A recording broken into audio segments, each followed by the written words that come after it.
ليلة الجمعة هاي ليلة الجمعة، بينكم وبين وفاة الزهراء ليلة واحدة فقط، الليلة القادمة وكل هالليالي وفاة الزهراء.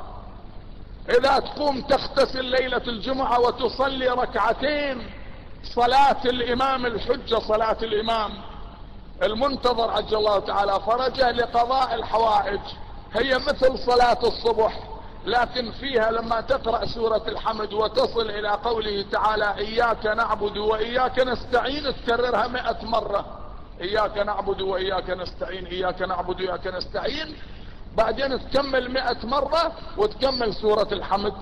وبالركوع 7 مرات سبحان ربي العظيم وبحمده، بالسجود 7 مرات سبحان ربي الاعلى وبحمده. فاذا تشهدت وسلمت 100 مرة اللهم صل على محمد وآل محمد، وتطلب حاجتك، هذه معروفة لتسهيل الامور وقضاء الحوائج. اما ماذا تصنع؟ اذكر الامام، توجه اليه. الامام يبكي على امه الزهراء، يبكي على جده الحسين.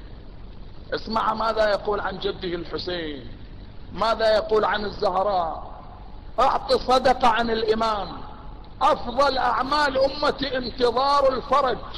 الانتظار هو عمل اننا نعمل الخير، نعمل العمل الصالح. عقيدتنا بالامام تقتل القلق وتقتل اليأس وتقتل الاحباط وتقتل الخوف. احنا ما نخاف من احد ابدا، نحن لا نخشى الا الله، ما عندنا احباط، ما عندنا قلق من المستقبل او خايفين على انفسنا من المستقبل، لا، امورنا كلها معلقة برؤية الامام رب العالمين ارحم الراحمين، يرحم العباد لوجود هذا الامام العظيم صلوات الله وسلامه عليه.